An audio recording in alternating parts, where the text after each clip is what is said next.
Hello, class, and welcome to This Week in Forensic Psychology. My name is Dr. Neil Soggie, and I am your instructor for this course.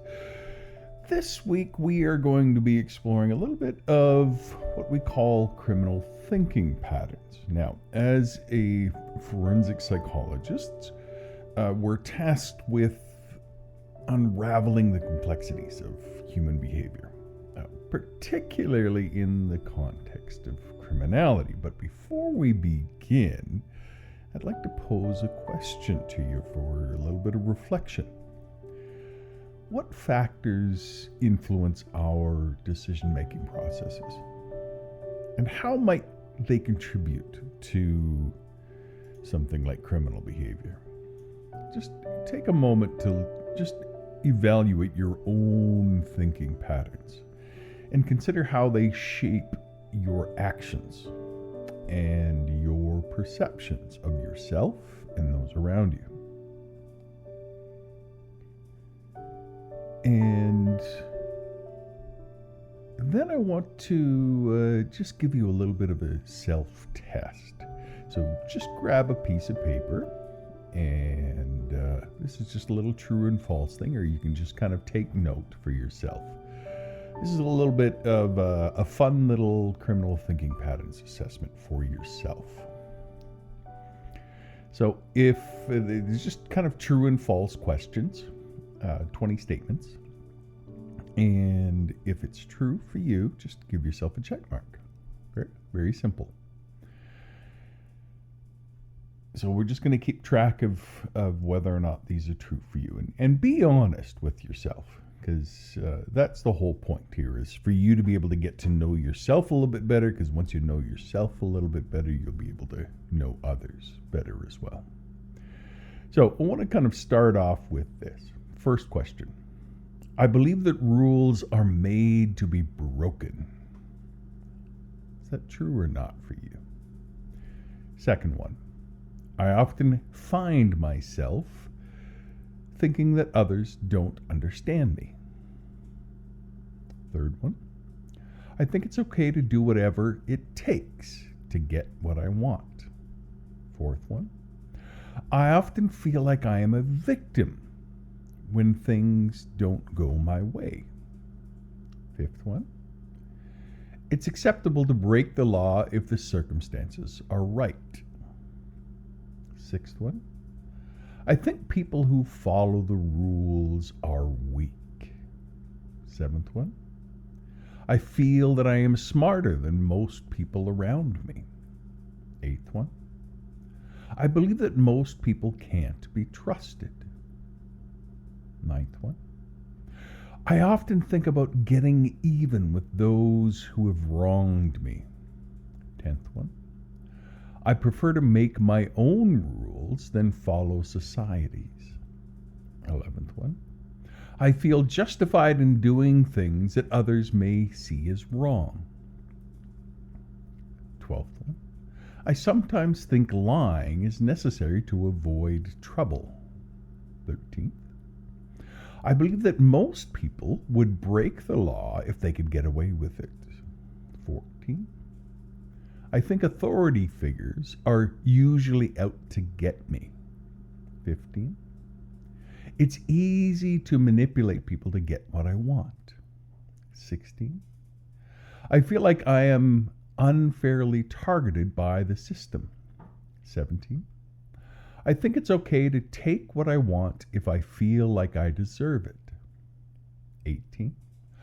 I often find ways to justify things that others call quote-unquote wrong. 19. I believe that only the strong survive in this world. And 20. I frequently feel like I'm better than others and I deserve more. Now, just count up those true statements. Now, this is just a rough guide, but if you have a score below 5, I would say that you have a low criminal thinking.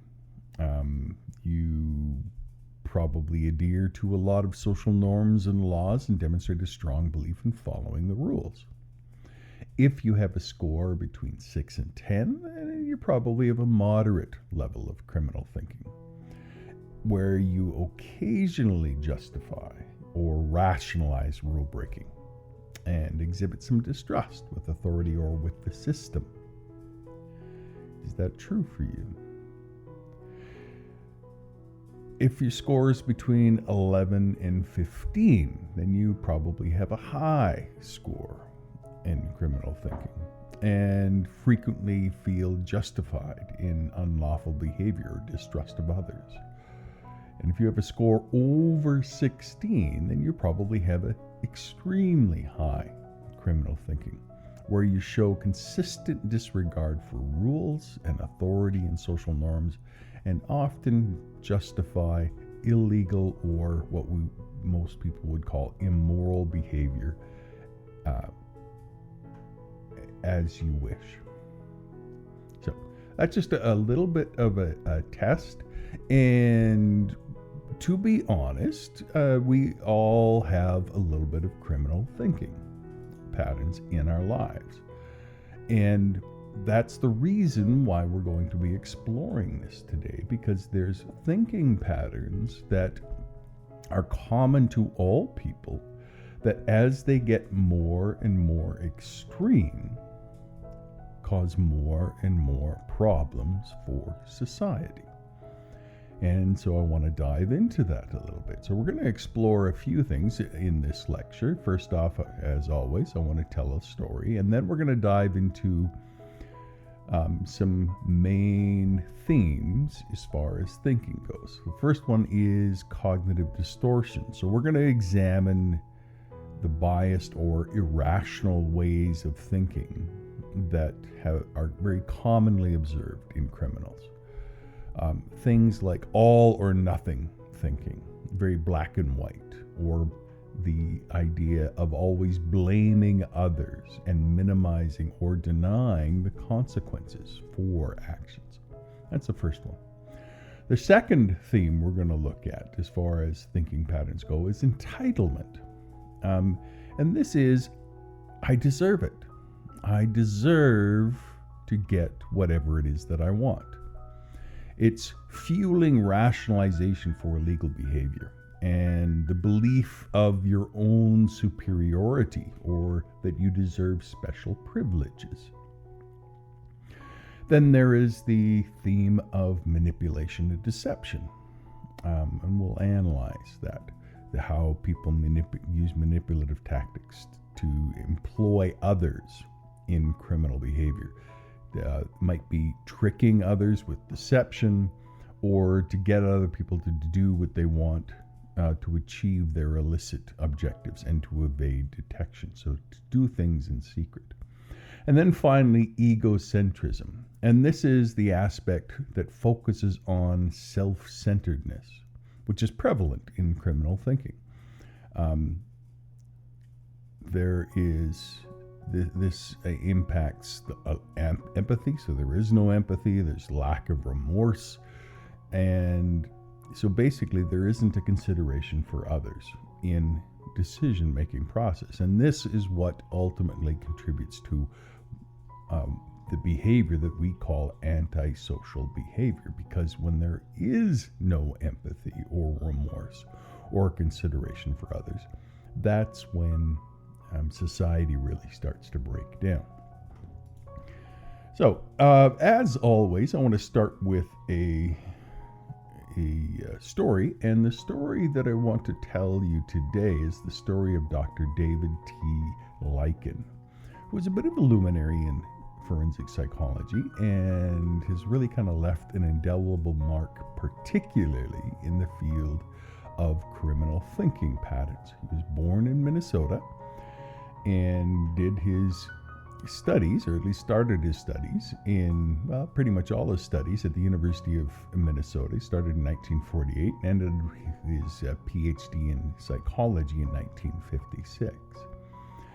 And throughout his career, he focused on different factors impacting the criminal thinking, everything from genetics to environmental factors.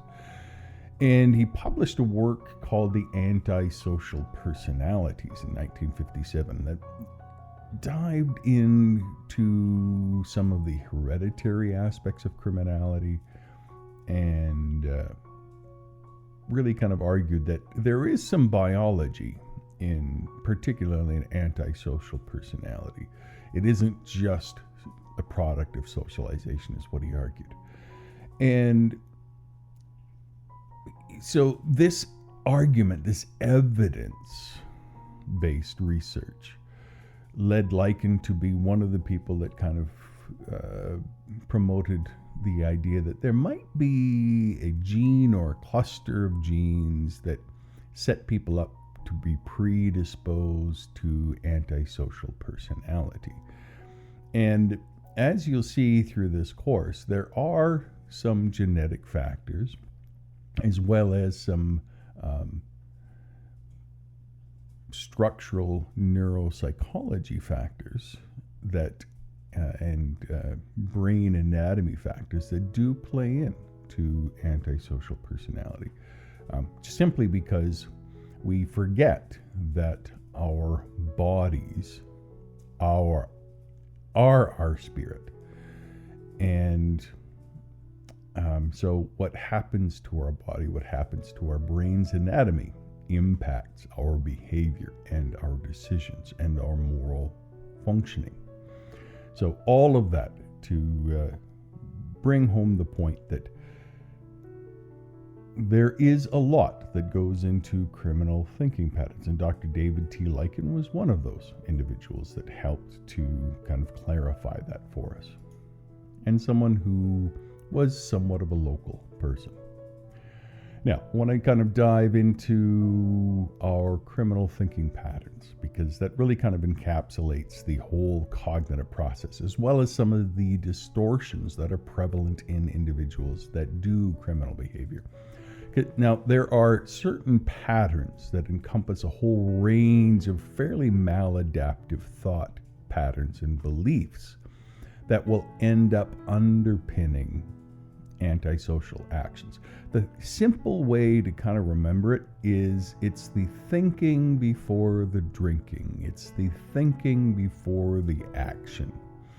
The thinking precedes the action. So in this lecture, we're looking at the thinking before the criminal behavior. Now, when we talk about criminal thinking patterns, we're really kind of referring to those very distorted cognitive processes and the beliefs that contribute to criminal behavior. So remember, these patterns are kind of in all of us to one level or another, but when they're in there really ingrained, and when they're in there in a way that is more extreme and is continually being reinforced, then the criminal behavior begins and continues. So there's a pattern of skewing perceptions of reality, of justifying unlawful actions, and a lack of consideration for the consequences of one's behavior that really kind of is at the core of criminal behavior. So when we look at it, when we study criminal thinking patterns, it's really kind of essential for understanding the psychology behind criminal behavior by examining the underlying cognitive mechanisms. Forensic psychologists can really gain some valuable insight into the root causes of criminality and start to develop more effective interventions. Then it's really important, if you're going to rehabilitate someone, it isn't just getting them to do certain things. You really need to teach them how to think differently and motivate them to want to think differently. Otherwise, there will never be any rehabilitation of any way, shape, or form, because people are going to do what people want to do. So understanding criminal thinking patterns is going to aid in things like risk assessment. It's going to aid in things like rehabilitation efforts. It's going to aid in the development of prevention programs aimed at reducing recidivism rates. Someone can be very polite and still be a serial killer if they have these thinking patterns in there. And so we need to be mindful of that the thinking patterns, and if we can see the thinking patterns, then we can start to recognize what is actually going on within people. So let's take a look at the cognitive distortions. Remember, when I said cognitive distortions, that's just, there's a twist to the thinking. There's a bias to the thinking. There's irrational ways of thinking that lead people to perceive reality inaccurately. And these distortions play a very significant role in shaping criminal thinking patterns. They influence decision making, they influence behavior. And so we're going to explore some of the fairly common cognitive distortions that are observed within criminals. Because these criminal distortions, these cognitive distortions in criminal thinking involve the misinterpretation or exaggeration of information. And that leads individuals to adopt very distorted beliefs about themselves, about others, and the world around them. And these distortions often serve to justify or to rationalize criminal behavior and minimize feelings of guilt or responsibility. So here's a couple. And I want to kind of note, this class is not a political class, but I do want you to watch how, when you watch the news, evaluate what some government institutions and certain politicians are doing, because you will see these. When you overlay these cognitive distortions on what comes out of certain politicians' mouths, you will see them very clearly. And it's very concerning for me as a psychological expert, what is going on with certain policies. But again, this isn't about politics. So an example of a cognitive distortion would be all or nothing thinking. Very black and white kind of thinking. So this cognitive distortion really kind of involves viewing situations in absolute terms, black and white terms, without considering the nuances or the complexities. It's just very simple blanket statements that do not show empathy or consideration for nuance. So, for example, a criminal may believe that they are either entirely innocent or they believe that they're irredeemably guilty. And oftentimes they won't acknowledge the possibility of shades of gray. And so when you see that, that becomes a bit of a red flag for chronic recidivism.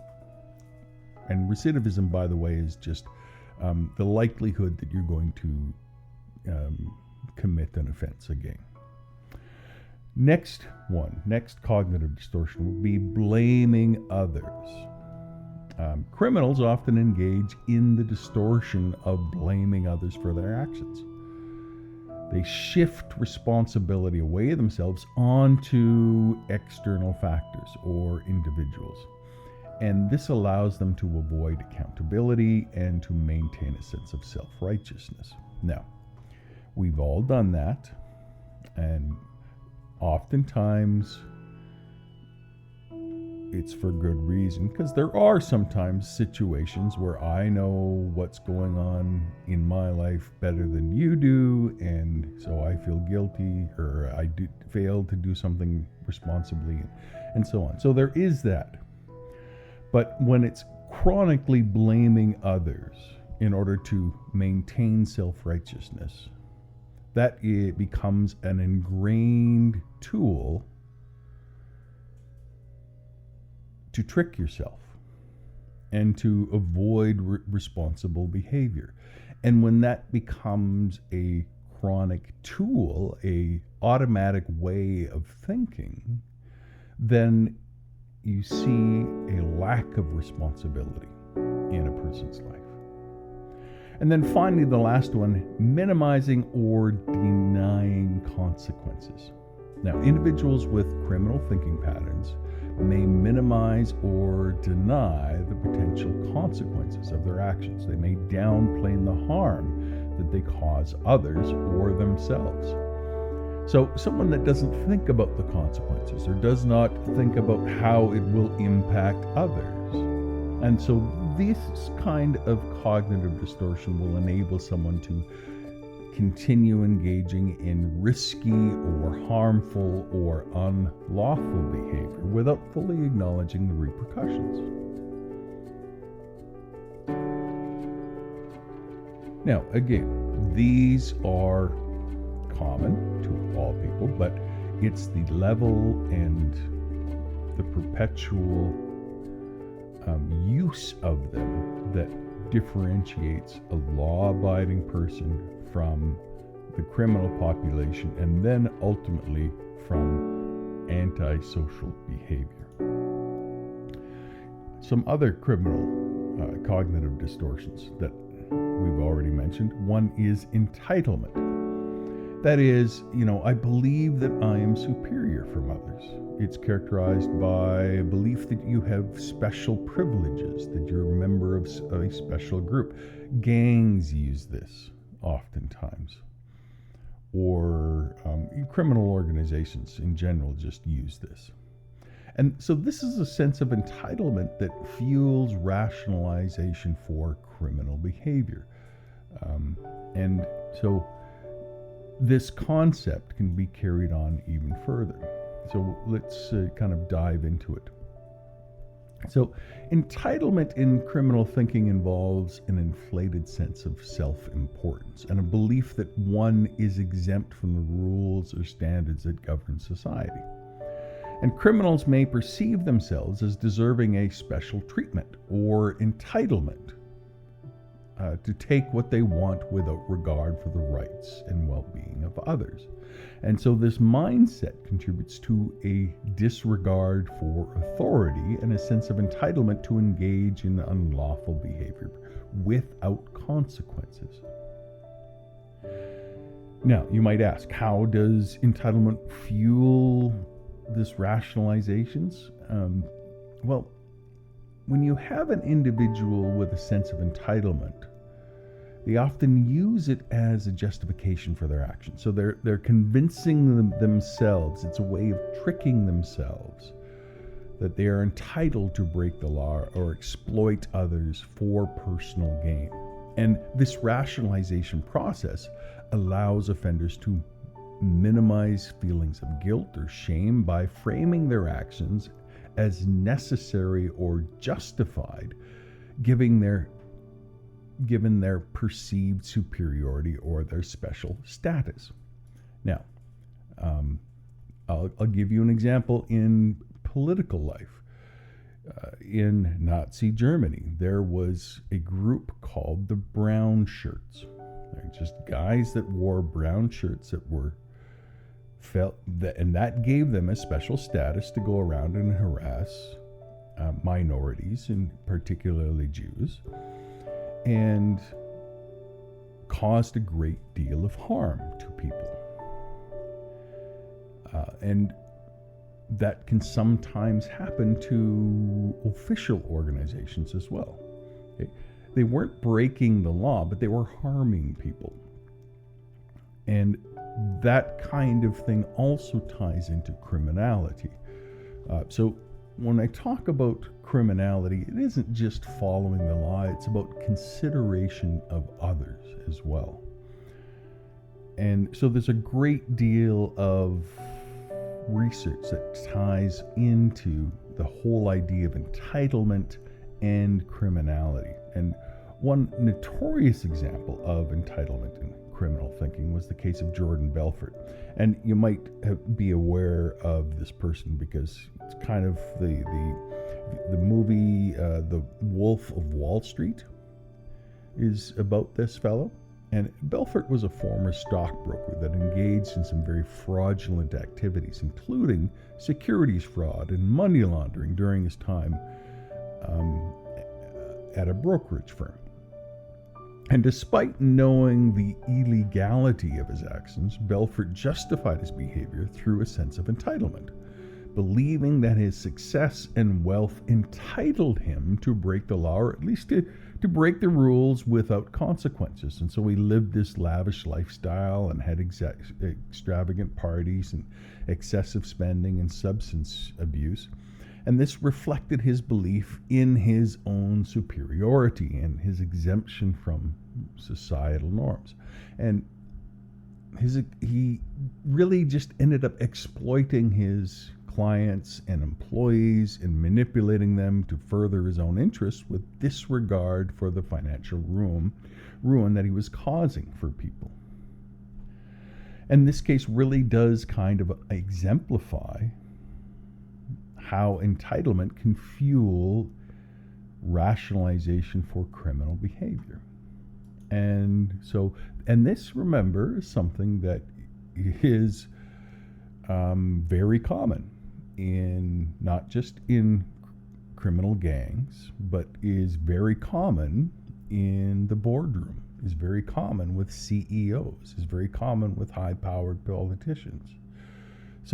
And it has drastic consequences for whoever is around these people. So it's important that regular citizens are aware of this type of thinking so that they can navigate around it and be aware not to give people that have entitlement issues power over them. Then there is the whole cognitive distortion of manipulation and deception. Now, manipulation and deception are integral components of criminal thinking patterns. They're utilized by individuals to achieve their illicit objectives and evade detection. The whole prison yard slang of snitches get stitches is an idea of manipulation and deception.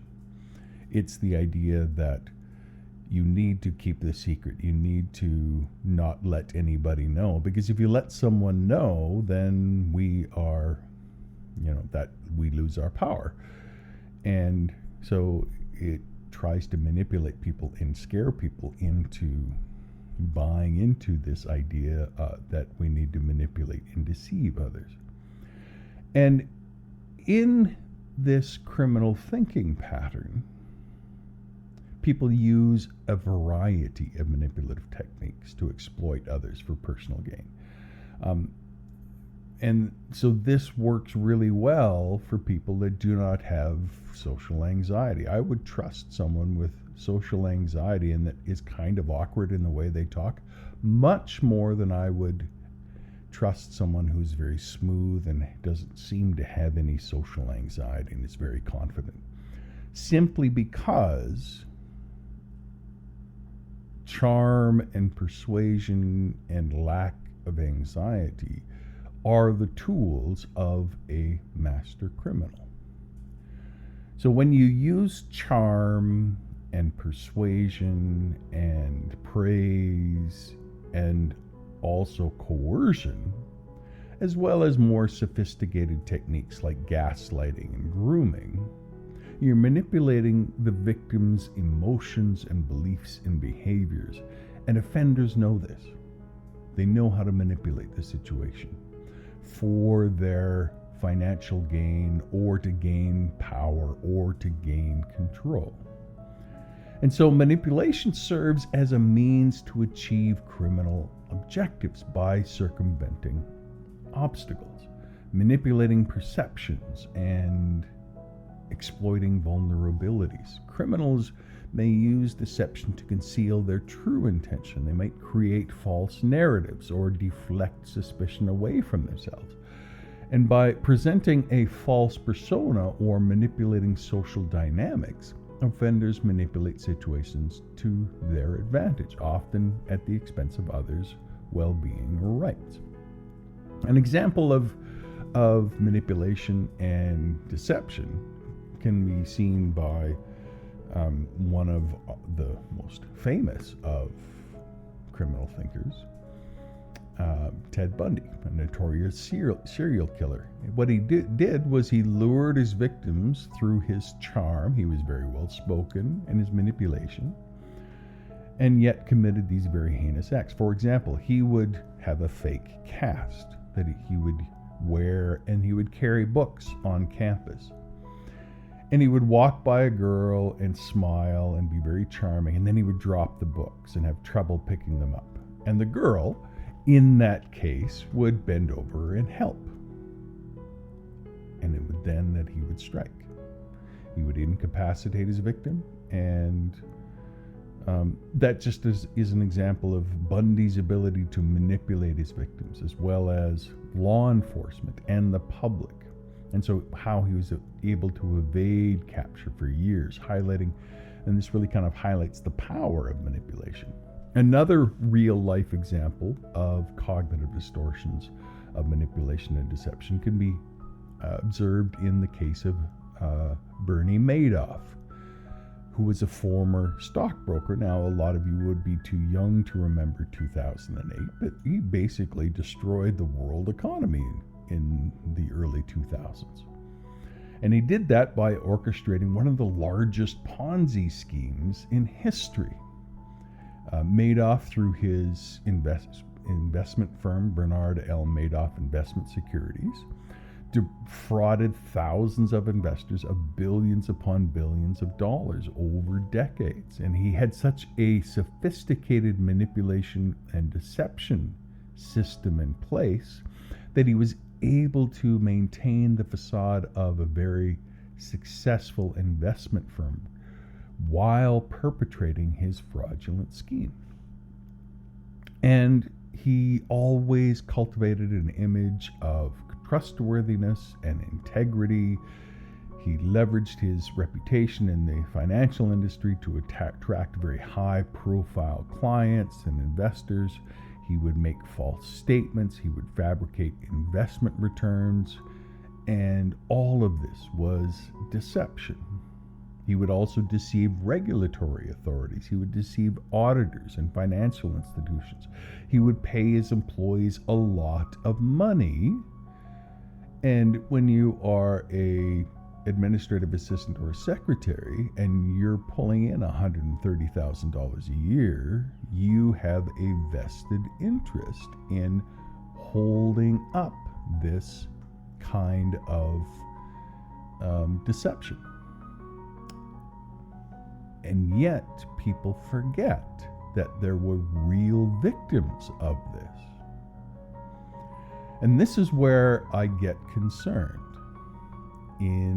Again, back to politics, when you have an internal organization in the government, ICE,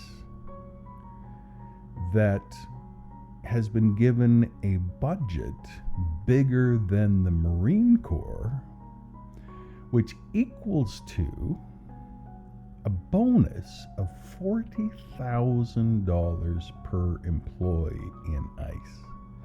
That's a big incentive to not be considerate to other people. Yes, you're doing your job, but at what cost? So that's just another bit of an aside. Then we come to the criminal cognitive distortion of egocentrism.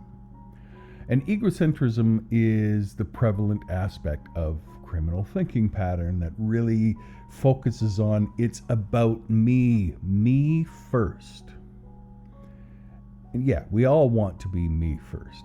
But as we grow up, we learn that we need to care for others' needs and desires and interests as well. But when you ignore all of that and you truly do live in a self-centered perspective that prioritizes one's own needs, desires, and interests above those of those around you, you end up with egocentrism as a criminal thinking pattern. And it's tied in with a lack of empathy and consideration for others. And as individuals prioritize their own goals and desires without the regard for the rights of or well-being of others, this self-centered perspective can really lead to a disregard for social norms and rules and the consequences of one's actions, as offenders focus solely on fulfilling their own needs or desires. And so egocentrism diminishes empathy and remorse in individuals in criminal thinking patterns because it prioritizes their own interests over the welfare of others. And when you have that combination of a lack of empathy, that can lead to callousness and antisocial behavior.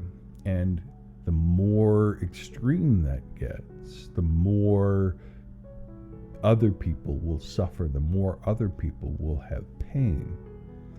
So egocentrism also hinders the development of consideration for others and a sense of responsibility for one's actions. And so as offenders prioritize their own needs and desires above moral or ethical considerations, that can cause real harm. An example of this might be in the case of corporate executives who prioritize profit and personal gain over the well-being of their employees and consumers and the environment. Think of Boeing over the last decade at least, and how that has impacted the company. By prioritizing financial success and personal enrichment, these individuals may engage in unethical or illegal conduct such as fraud, embezzlement, or environmental exploitation without regard for the consequences of their actions on others or on society as a whole. And when you do this, when you engage in these kinds of cognitive distortions, there is very real consequences. Here's a real life example of egocentrism in this kind of behavior. Martin Shkreli, a former pharmaceutical executive, it was convicted of securities fraud. And what Shkreli did to gain his notoriety is he drastically increased the price of a life-saving drug, Daraprim, and he inflated it over 5,000 times. So it went from a cost of like 10, 12, 13 bucks to $750 a pill overnight. No good reason for it. Shkreli's decision to inflate the cost of this medication really kind of exemplifies egocentric thinking. He prioritized his own financial gain and personal interests over the well-being of the patients that relied upon this medication to treat their condition of HIV/AIDS. And despite widespread criticism and outcry from the medical community, he was very unapologetic. He had this clear lack of empathy or consideration for the individuals impacted by his actions, and had very real consequences. It's important. One of the things that makes us human is our empathy, our ability to think about others. And so we become more inhuman the less we think about others, and the more we think about just ourselves and thinking about ourselves first. Then there is the criminal cognitive distortion of impulsivity. Yeah, we're all impulsive at times. I've gone, and without planning out a big trip, I've gone on a trip, sure. You know, doing something fun and impulsive is a natural human thing, but when you lack the ability to control that impulsivity, that is another factor that can play into criminal behavior. Impulsivity plays a crucial role in criminal behavior. It's characterized by a tendency to act hastily without considering the potential consequences. Now, I always teach my students there's two different types of thinking. There's the quick, emotional, shallow kind of thinking. That's fine in an immediate crisis, but we should practice living in very slow thinking that is logical and thinks through all of the consequences. That is what should guide our lives. But for a lot of people, they never develop that slow thinking. They live inside the reactionary quick thinking. And when you do that, harm comes to a lot of people around you. Impulsivity in criminal thinking is a lack of foresight. It's a lack of self-control. And yes, there is parts of your brain that in your frontal lobe that are important for this.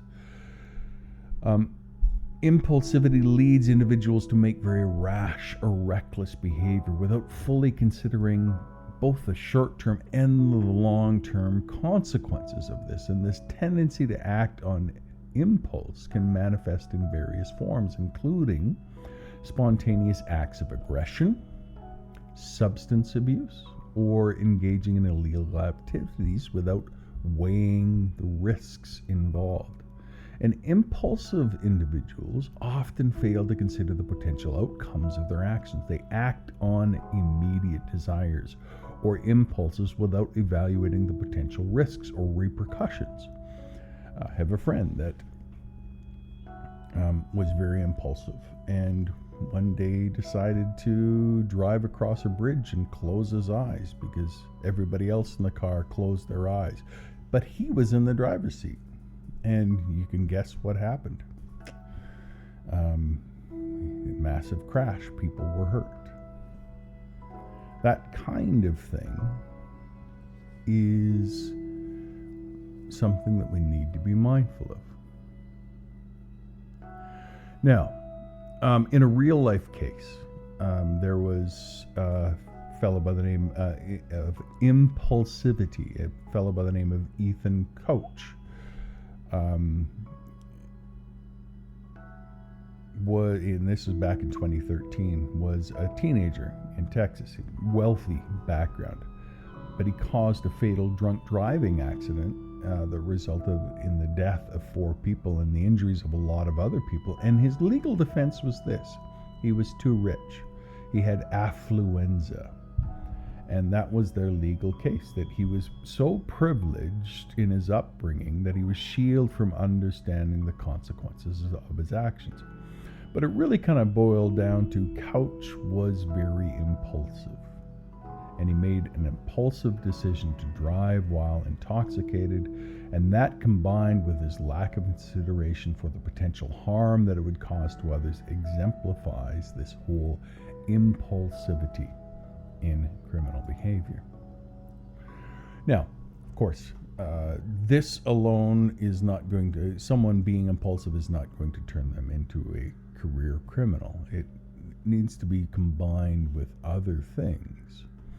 And so another thing that can happen is the criminal cognitive distortion of justification and rationalization.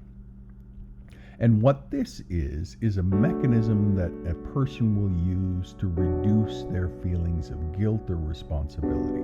It's a way of tricking yourself and tricking your own conscience. So it's a game you play with yourself and the game you play with others to make yourself feel good, but it's really just numbing your conscience. By the way, this is a bit of an aside, but one of the best things that you can do is to listen to your conscience and develop your conscience. Yes, your conscience can be hard to live with sometimes, but one of the values of your conscience is it guides you to live a meaningful life. So when you listen to your conscience and you do the things that your conscience tells you, you make the kinds of choices that in the long run reveal meaning in life and follow meaning, because meaning and responsibility go hand in hand. And then you have a meaningful life rather than an empty life. So that's a bit of an existential aside that I just wanted to throw in there. because it reminded me of Viktor Frankl, and that's one of his tenets of logotherapy, which is meaning therapy, is to follow responsibility. Anyways, and to listen to your conscience. But back to tricking your conscience with justification and rationalization. This is a criminal thinking pattern where justification involves finding reasons or excuses to morally justify or condone your unlawful actions. Rationalization is something that involves distorting reality or reframing the situation in order to alleviate your feelings of guilt or shame. And you take justification, which is the reason, and the rationalization, which is the distorting of reality. You put those two together and you have a mechanism that allows an individual to reconcile their behavior with their own moral compass, even if it conflicts with societal norms and legal standards and it hurts people. So justification and rationalization often involve distorting facts, minimizing the impact of one's actions, shifting blame onto others. And so individuals may convince themselves that their actions are necessary or justified or beyond their control in order to preserve their self-image and alleviate their cognitive dissonance. And by reframing their behavior as acceptable or inevitable, offenders absolve themselves of responsibility and maintain a positive self-image despite engaging in illegal or harmful actions. So, an example of justification and rationalization can be cases of white-collar crime where individuals may justify their fraudulent or unethical actions as necessary for financial success or survival. But by convincing themselves that their actions were driven by external pressures or circumstances, these offenders rationalize their behavior and they minimize their feelings of guilt and culpability. Now, if we take that kind of logic of justification and rationalization in criminal behavior, we can look at a case like the Enron Corporation, where executives engage in fraudulent accounting practices to inflate company profits and conceal financial losses. Despite knowing the illegality of their actions, these individuals justified their behavior as necessary to maintain the company's reputation and financial success, thereby rationalizing their fraudulent activities and minimizing feelings of guilt or responsibility. And you can go to any third world country and just pick the mining company or the oil company in that third world country, and you'll see this kind of thinking going on in taking the resources and harming the locals. Then there is short-term gratification as a cognitive distortion. And short-term gratification really kind of refers to the preference for immediate rewards or satisfaction over long-term consequences. Okay, this is just a basic moral development kind of thing. As you grow up, ideally you will learn the skills of delaying gratification in order to get something better rather than taking the short-term benefits. That's part of the reason why you're in college. You are delaying the gratification of employment and the wealth that comes with employment because you know that there's something better to wait for. And that kind of thinking is something that is lacking in criminal thinking, where they prioritize short-term benefits and immediate pleasure and relief over the potential risks, harms, and legal consequences associated with their actions. When you have the pursuit of short-term gratification, it can drive individuals to engage in criminal behavior as they seek immediate rewards or relief from stress or boredom or dissatisfaction. And this can manifest in lots of forms. It can be substance use, it can be theft, it can be acts of violence, any of these where offenders prioritize immediate gains or pleasures over the well-being or rights of others. So an example of short-term gratification in criminal thinking and decision-making can be seen in cases like substance use or addiction, where an individual prioritizes their immediate euphoric effects of drugs or alcohol over the potential long-term consequences, such as addiction, health problems, legal repercussions. So by understanding the influence of short-term gratification on criminal behavior, forensic psychologists can develop some interventions aimed at promoting self-regulation skills, enhancing future orientation, and encouraging consideration of long-term consequences.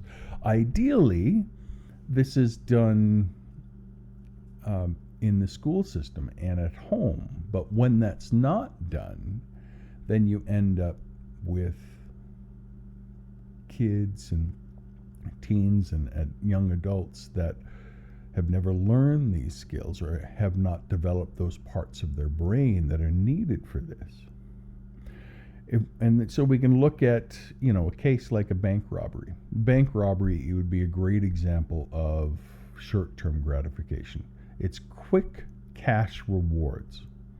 It's the immediate financial gain from robbing a bank over the potential long-term consequences of their action, which are not only arrest for themselves and imprisonment, but harm to themselves or others on top of all of the huge societal damages that are caused along the way.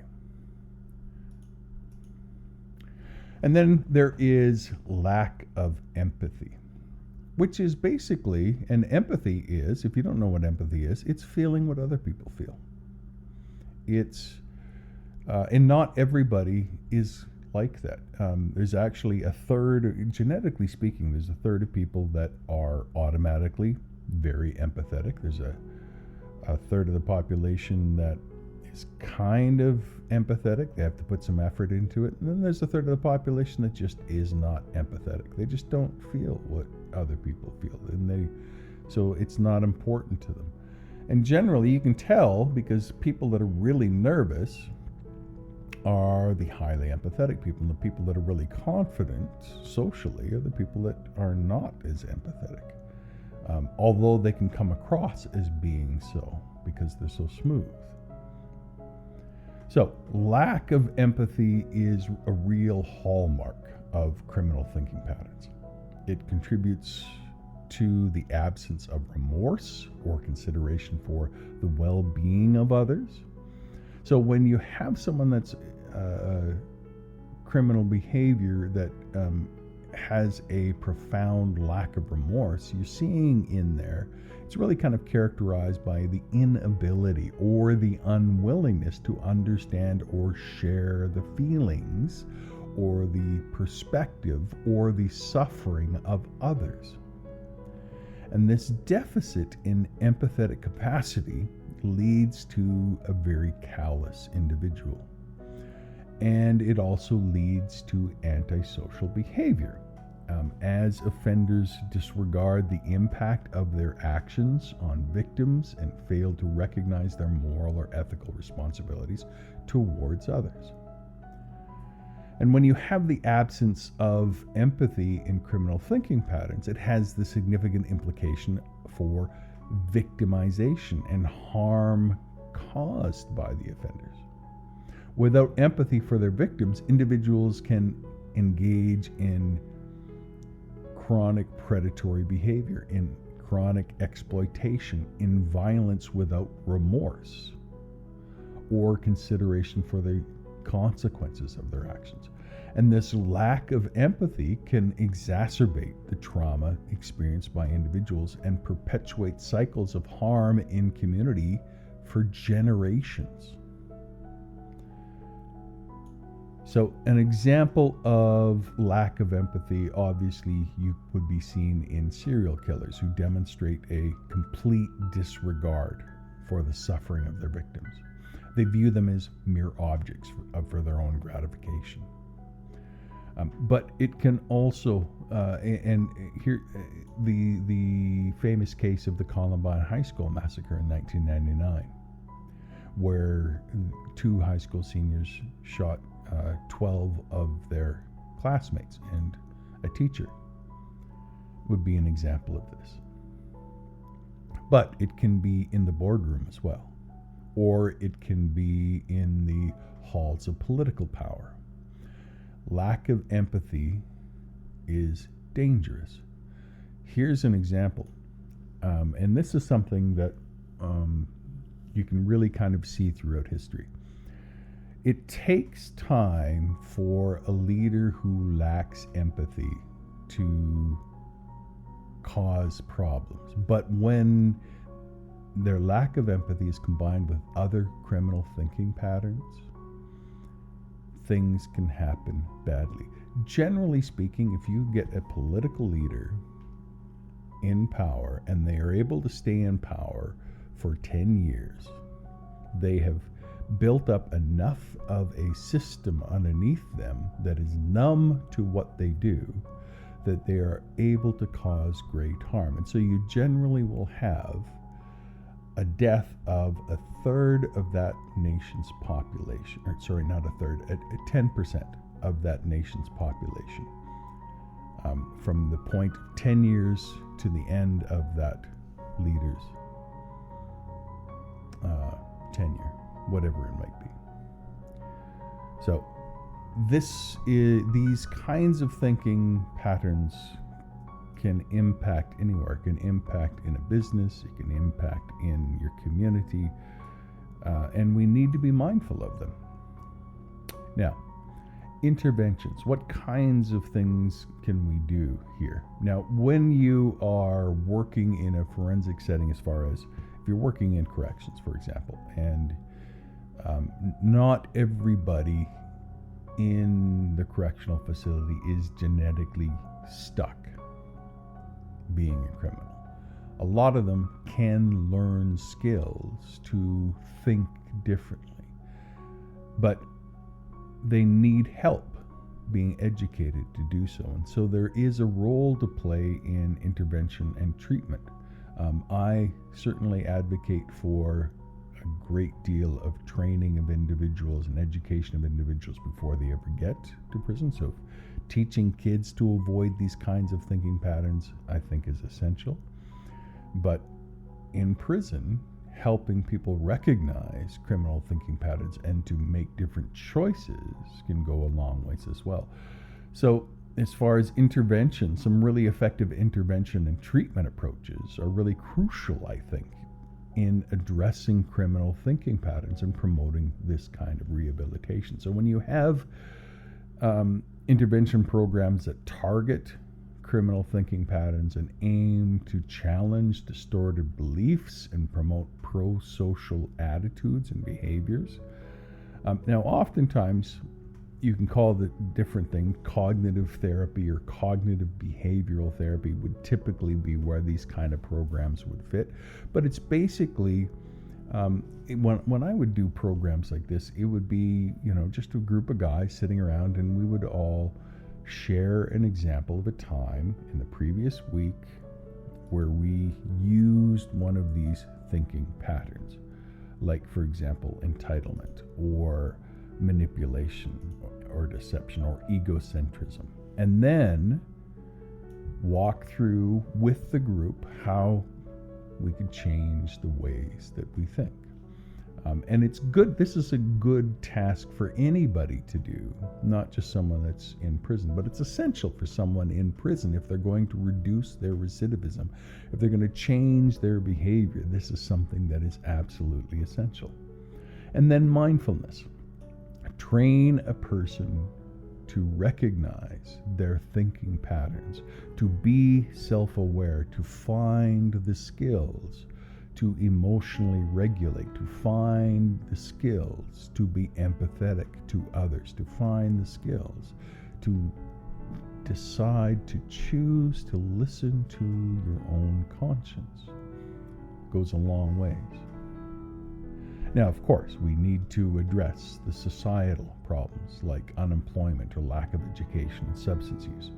All of that is important as well. So, just a bit of a review now, and just a reminder that at the end of my lectures, I like to have a little bit of a review of some key terms and then a question that will be central to the quiz. As far as cognitive distortions go, what are they? These are the biased or irrational ways of thinking commonly observed in criminals.